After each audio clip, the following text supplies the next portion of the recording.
Vampeta, tá aí. Brasil que tem esse primeiro amistoso da data FIFA do mês de novembro contra Senegal. O Ancelotti ainda definindo o time da seleção brasileira. A sua expectativa para esse jogo, Brasil e Senegal, hein, Vamp? Esse Brasil que já enfrentou o Senegal, né? Nesse ciclo aí, né? Com o Ramon. O Brasil perdeu, seleção africana. É um Senegal que, para mim, das seleções africanas classificadas à Copa do Mundo, né? Que já temos ali Tunísia, Egito, Argélia, África do Sul, Gana, Senegal, aí tá aí, né, Nigéria brigando para ir para uma repescagem. Camarões caiu ontem. Camarões caiu com a minha seleção mais forte do continente africano, para mim ainda é o Senegal, né? Ainda continua ali com o Libali na zaga, tem o Sadio Mané, vários jogadores. Mas aí você está falando da África Negra, né? Porque Marrocos talvez seja a mais forte da África em geral. Tô falando do continente da África toda, né? Você acha que a Senegal é melhor que o Marrocos? Eu acho o Senegal melhor que o Marrocos. Eu acho. O Egito também é muito forte, mas o Marrocos é bom, mas eu acho o Senegal, jogadores, tudo que joga na Premier League, joga tudo na Europa, tem uma seleção mais interessante. Eu acho que o duelo com o Brasil, esse duelo é bom. Já tinha perdido lá, mas aí o trabalho do Ramon e tal, chegando, e tem a chance agora de dar o repique. Né? Com jogadores que a gente vê aí na Premier League, jogadores que a gente vê aí no Campeonato Espanhol, tudo ali de seleções de clubes importantes. E o Ancelotti tentando dar o padrão. Eu quero ver quem vai ser essa escalação, viu, Pedro? Do Ancelotti, se ele vai começar ali principalmente no setor de meio campo, que eu acho que é o ponto mais fraco da seleção. O setor de meio campo. Deve manter o mesmo meio dos outros jogos. Casemiro e Bruno Guimarães. Na frente os quatro. Rodrigo, sem Paquetá. Vinícius, Matheus Cunha e... Sem Paquetá. Sem Paquetá.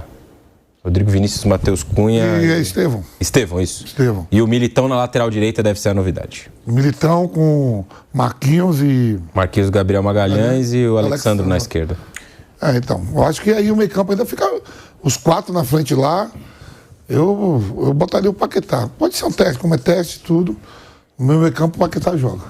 Lembrando que o Brasil perdeu para Camarões na Copa do Mundo de 2022, né? No Catar. 1-0, né? Perdeu para Senegal em 2023, 4-2 para Senegal. O Brasil perdeu para Marrocos também. Depois da Copa do Mundo, que a gente é eliminado pela classe, o Brasil só vem colecionando coisas que nunca tinha acontecido com o futebol brasileiro. Agora, em seguida. Agora contra o Japão, né? Nunca tinha levado uma virada, vencendo por 2-0 na história o Brasil, né? Vencendo por 2-0, abrindo 2-0 no placar. O Brasil nunca tinha levado uma virada, abrindo 2-0. Seleções africanas com consequência, um monte de coisa. Copa América, amistosos, eliminatórias e estão conseguindo. Estão guardando para a Copa do Mundo? Estão fazendo. Estão guardando para a Copa do Mundo esse futebol todo aí? Estão guardando para fazer essas merdas também na Copa. Tem seleção que deixa tudo para a Copa do Mundo, né? Não, aí vamos ter o Hexa. Vai. Vai. Raí Monteiro, quero te ouvir aí. A Itália que tá caprichando também, né? A Itália tá caprichando. Precisa ganhar de 9-0 da Noruega para não ir para repescagem. Na repescagem só falta ela pegar uma seleção dura, que é sorteio, né? Sorteio. Pode ser pode pegar a Suécia, que já eliminou a Itália em uma dessas repescagens, Macedônia, que eliminou também recentemente. Pode ter um reencontro. Tem alguns lugares ali, Polônia. Tem. A Alemanha também tá louquinha para querer. Ela que não ganhou hoje de tarde, não. Ontem Portugal perdeu, mas a situação de Portugal é melhor do que a da Armênia no último jogo. Perdeu para a Irlanda 2-0, né? Não precisa nem só empatar. Só empatar, é isso. E a Irlanda ontem jogando em casa, né? Dependia até mais do resultado para ficar viva. Por enquanto, seleções europeias só tem duas classificadas, que é a Inglaterra e a França. Que classificou ontem. Sobre o Militão na lateral, vou querer ouvir o Raí Monteiro, mas antes tem o Carlo Ancelotti falando aí sobre o Militão na lateral, disse que tem um perfil, características diferentes dos outros laterais. O Ancelotti fala, você acompanha aqui no Bate Pronto da Jovem Pan. Bom, Militao tem un perfil diferente da outros lateral direito, como pode ser Wesley, como pode ser Wanderson, e obviamente le vou pedir a ele se vai jogar nessa posição diferente, qualidade, diferente maneira de jogar, comparándolo con los otros. Es una opción que podemos tener en la Copa del Mundo, esa que da más solidez al equipo atrás, pero no es nada porque hemos encajado 3 goles contra Japón. Contra Japón hemos evaluado los errores feitos para intentar de mejorar en ese aspecto, intentar de pasar un buen juego amanhã. Aí Monteiro, tá aí o Carlo Ancelotti. Éder Militão deve ser a novidade. Neste sábado tem Brasil e Senegal, com a transmissão da Jovem Pan pelas ondas do rádio e também no canal do YouTube Jovem Pan Esportes. E é uma coisa bem diferente essa que talvez vá propor o Ancelotti para esse jogo de amanhã com o Militão na direita. Acho que é um teste interessante e válido, traz uma solidez defensiva muito grande, principalmente pensando em um ataque com 4 homens na frente, né, que é o que ele tem escalado. Estevão, Rodrigo, Vinícius e o Matheus Cunha, que pode ser outro, pode ser o João Pedro também, ou até um 9 mais adiante, Pedro, Hendrick, Vitor Roque, enfim, ele tem peças aí que podem se encaixar. Então, pensando nesse time com 4 atacantes, acho que é até interessante ter o Militão ali na lateral direita. Ele já fez esse papel, já jogou assim no São Paulo, no Real Madrid uma vez ou outra, bem raramente, mas não é algo totalmente estranho para ele. A questão é que ele vai numa direção contrária a tudo que fez até aqui, nessa posição especificamente, né? Se a gente olhar para todos os jogos do Ancelotti, foram 4 nas eliminatórias, se não me engano, e outros 2 amistosos, né? 6 jogos até aqui. Ele sempre teve na direita um lateral que passava mais, que apoiava mais, chegava mais à frente. E ele fez isso com o Wesley e o Wanderson na maioria das ocasiões. O Paulo Henrique também jogou do Vasco. Então, os 3 com característica de muita chegada à linha de fundo. E na esquerda, ele sempre usou um lateral que ficava um pouco mais, né? Ajudava a armar o jogo um pouco mais por dentro como meio-campista, ficava mais perto da linha defensiva, que foram Alexandro, Douglas Santos e o Caio Henrique. Todos esses jogadores com uma característica semelhante. Então, dessa vez, ele está apontando para uma direção diferente, ter um zagueiro jogando na lateral direita. O que, em tese, faz a gente pensar que o Brasil vai ter menos força de apoio pelos 2 lados. Já que o Alexandre também já não é mais um lateral de tanta chegada ao fundo, e o Militão não é um lateral, então também não deve fazer tanto isso. Então, esse jogo, se for essa formação, acho que traz um panorama um pouco diferente. E acho que é super válido, pensando na Copa do Mundo, você tem que usar esses amistosos mesmo para testar alternativas, variações de jogo, possibilidades que talvez você vá precisar revisitar lá no Mundial para solucionar um problema ou outro, né? Então, gosto da formação do teste com o Militão na direita. É só observar como o time vai se comportar, porque é uma formação, uma característica de jogo muito diferente, como eu disse, do que o Ancelotti fez até aqui. E o jogo contra o Japão acendeu um sinal de alerta na seleção brasileira, no aspecto defensivo, porque nos primeiros 5 jogos do Ancelotti ele só tinha sofrido 1 gol. E, como eu disse, na história da seleção brasileira, jamais o Brasil abriu 2-0 e levou uma virada, como aconteceu naquele jogo. E o Ancelotti utilizou como exemplo, para falar aí dessa questão defensiva, a Copa do Mundo de 94. Vamos colocar o Ancelotti, depois quero ouvir o Flávio Vampeta e o Raí sobre o assunto. O Ancelotti fala, você acompanha aqui na PAN. Io credo che la storia da última vittoria do Brasil na Copa do Mundo è stata focalizzata na defesa. Un equipo molto solido, che non costava molto o gioco, también se tenía calidad individual fantástica. Io lembro l'ultimo Mondial 94, quando equipe non costava molto, ma era molto solido, con doble pivote, con equipo muy cerrado atrás, con 2 líneas muito juntas e depois com Romário e Bebeto na frente para marcar a diferença. Eu acho que é um aspecto muito importante também para o próximo Mundial. Uma defesa sólida ajuda os jogadores de qualidade a marcar a diferença. E por feito que temos muitos jogadores de qualidade, defender bem é um aspecto fundamental. Tá aí o Ancelotti, Flávio. Tá aí o Ancelotti falando, saltando, né? Tem aquela máxima no futebol, ataque decide jogos, defesa ganha campeonatos. E ele cita aí a Copa do Mundo de 94 como um exemplo de que o Brasil era um time ali muito sólido defensivamente. E ele quer ter essa solidez de olho na próxima Copa do Mundo. O Brasil de 94 ele fez um processo excepcional. O tempo inteiro o Parreira falava isso, olha, isso é uma exceção, o Brasil não ganhou uma Copa há 24 anos, e vai acontecer de novo esse processo de 24 anos entre uma Copa e outra. Ganhou em 2002 com o nosso Vampeta e agora 2026, né? Talvez seja usado um processo de exceção de novo, de fazer um futebol um pouco diferente daquilo que a gente está acostumado com seleção, ou do que a gente cobra de seleção, porque na verdade não tem acontecido. O time do Tite era bem ofensivo, mas aí ele vai talvez usar de uma propositura mais a italiana, digamos assim, que a própria Itália, quando fugiu dessa cultura dela, ela acabou se complicando, se enrolando. Então talvez seja essa a ideia. Eu entendo assim, o Brasil está chegando na fase final de amistosos. Faltam 4 jogos para começar na Copa do Mundo, jogos oficiais pelo menos. Pode fazer um outro amistoso que eles fazem alguns dias antes da Copa. E assim, eu acho que está na hora de definir. Eu não gosto dessa coisa de começar a colocar, todo mundo tem que jogar. Então, acho que as experiências acabaram. Essa experiência do Militão é uma maneira de jogar que pode ser, para mim, se der certo, vai ser a maneira como o Brasil vai jogar. O Brasil ainda não tem uma definição de lateral direito e lateral esquerdo. Há uma deficiência nessa posição faz tempo no futebol brasileiro. Vários foram testados e a coisa não andou. Então, se funcionar, e assim, tem que fixar, acabou. Não tem.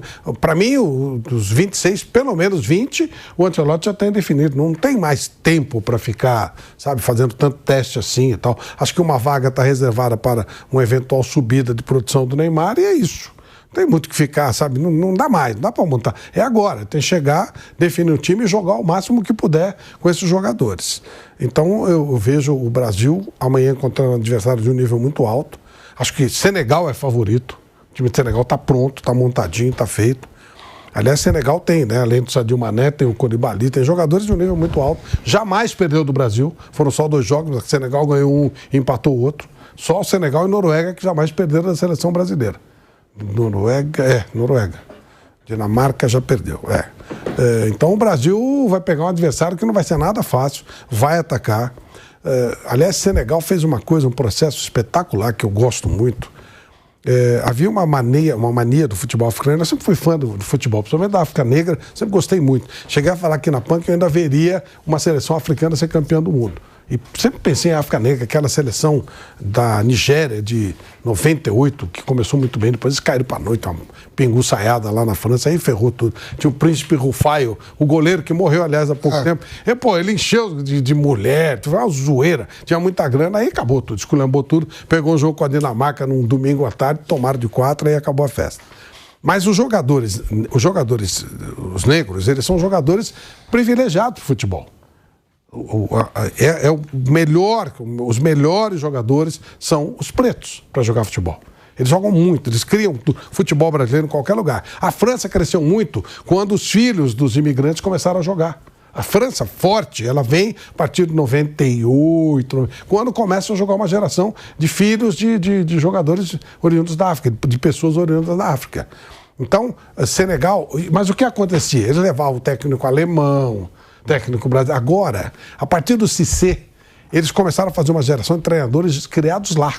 E hoje, 7 seleções da África que disputam a eliminatória têm técnicos originários dos seus próprios países, que têm a filosofia... Eu com o Cissé no Paris Saint-Germain. Exatamente. Você jogou com ele? Ele já está indo para a segunda Copa, né? Mas segunda ou terceira. Ele cria uma coisa de, nós podemos fazer... não é mais Cissé, não? Não, ele saiu. Saiu? É outro técnico. Ele saiu. Mas ele ficou ele que criou. Ficou mais de 10 anos. Ganhou a Copa Africana de Nações. Aquela coisa de complexo de inferioridade, não dá para ser técnico nosso. E ele mudou essa filosofia. E aí os caras começaram a trazer técnicos próprios e começaram a gerar um respeito diferente. E aí o cara joga com a cultura dele. Eu falo, milésima vez que eu vou falar isso aqui, até me desculpe quem já ouviu. Eu entrevistei o Johan Cruyff em 89 e ele falou muito sobre cultura de futebol. Falou, cara... Uma tarde, sabe? Tem aquela coisa, parece uma... aquilo para mim foi uma pós-graduação em futebol. Aquela 3, 4 horas que eu fiquei com o Cruyff lá em Milão sentado, falando, babava, né? Depois você acostuma. E o Cruyff falava muito em cultura de futebol. Ele falava assim, você tem que ter uma cultura de futebol. Ele falava sobre a seleção do Lazzaroni, de 90, que era uma seleção, 89, estava ganhando tudo, ganhou a Copa América, o Brasil não ganhava, ganhou. Vai na Itália, ganha da Itália 1-0 gol do André Cruz. Ou seja, uma série de situações. Ele falou, só tem um problema, não é a cultura de futebol brasileiro. 3 zagueiros, aquela coisa mais defensiva, mais compacta, que aliás deu o título em 94 pro Brasil. Brasil, o Ancelotti citou agora. Mas ele falava muito, quando você perde a sua cultura, você começa a perder a sua identidade de futebol. E a África parece que finalmente ela está começando a acreditar que ela pode ter uma identidade de futebol. E o Cissé trouxe isso. Então, 7 técnicos pretos são os técnicos das seleções da África Negra. Ué, tá tudo certo. Eu acho que a cultura começa a ser mais entendida. Então, o Senegal é uma seleção importante. Ela pode ir longe. Estou dizendo que o Senegal vai ganhar a Copa? Não estou dizendo, mas ela pode ir longe. E Marrocos, embora seja da África Árabe, ela está mais consistente. Ela está de novo aí no Mundial Sub-17. Nas últimas 3 competições importantes, ela teve semifinal de 2. Ganhou uma. Ela foi 4ª colocada na última Copa. Por isso que eu falei, né, de Marrocos. Embora eu goste mais do futebol da África Negra. Eu gosto muito do futebol dele. Porque eu acho que o jogador, o preto é o jogador que mais tem, o ser humano que mais tem condição de jogar futebol, com nível mais elevado. Basta falar de um fraquinho, Pelé. Só o Pelé muda tudo. E no Brasil, todos os grandes jogadores são da raça negra. Todos, inclusive o maior que a gente tem hoje, que está em decadência, mas é o Neymar. Você tem Ronaldinho Gaúcho, você tem Ronaldo, você tem Romário, você tem Pelé, enfim. Aí o Zico é uma exceção, que aliás eu errei, né? Em 86, embora tivesse jogado muito mal, mas ele estava todo machucado, mas ele tinha 33 anos. Aí você tem o Zico, né, que escapa. Aí você já começa a ter mais dificuldade, né, jogador... O Garrincha, ele era mais índio, né?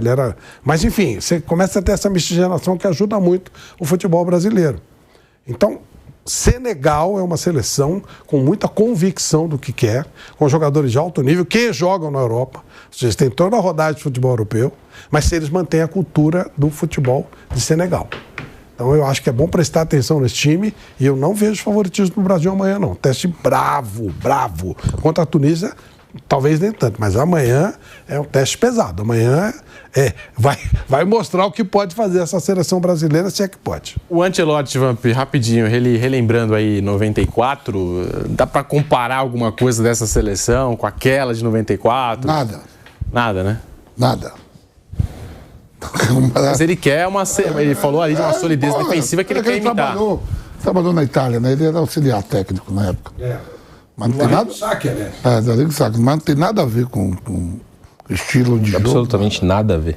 Nada. Aquela seleção tinha uma dupla de ataque, essa seleção não tem nenhum atacante mais central, tem pontas, aquela seleção não tinha pontas, tinha meias jogando pelos lados. Tem absolutamente nenhuma semelhança entre as duas seleções. Nada a ver. Zero, nenhuma. Acho que ele quis falar de... Pode ser uma inspiração. Pode ser uma inspiração. Que ele está tentando montar... A forma de jogar não tem absolutamente nada a ver. Eu acho que assim, o que ele quis dizer, foi que aquele time do Brasil, ele abdica do futebol ofensivo e o Lazzaroni fala, o Parreira falava sempre, nós vamos primeiro nos defender, a gente tendo a bola, joga a bola lá na frente, que o Romário e o Bebeto, eles dão pelo menos um gol pra gente pro jogo. Era essa a ideia dele. Nós vamos ter a bola, nós vamos tocar a bola, nós vamos nos proteger para poder, porque na hora que chegar lá na frente, pelo menos um gol sai. Talvez seja isso que ele queira falar, viu, Raí? No sentido de, sim. Nós vamos priorizar aqui atrás, sem sair com tudo, pra gente... foi isso que ele falou. Ver o que sobra. O estilo de jogo não tem nada... Nem características dos jogadores também, não tem nada parecido.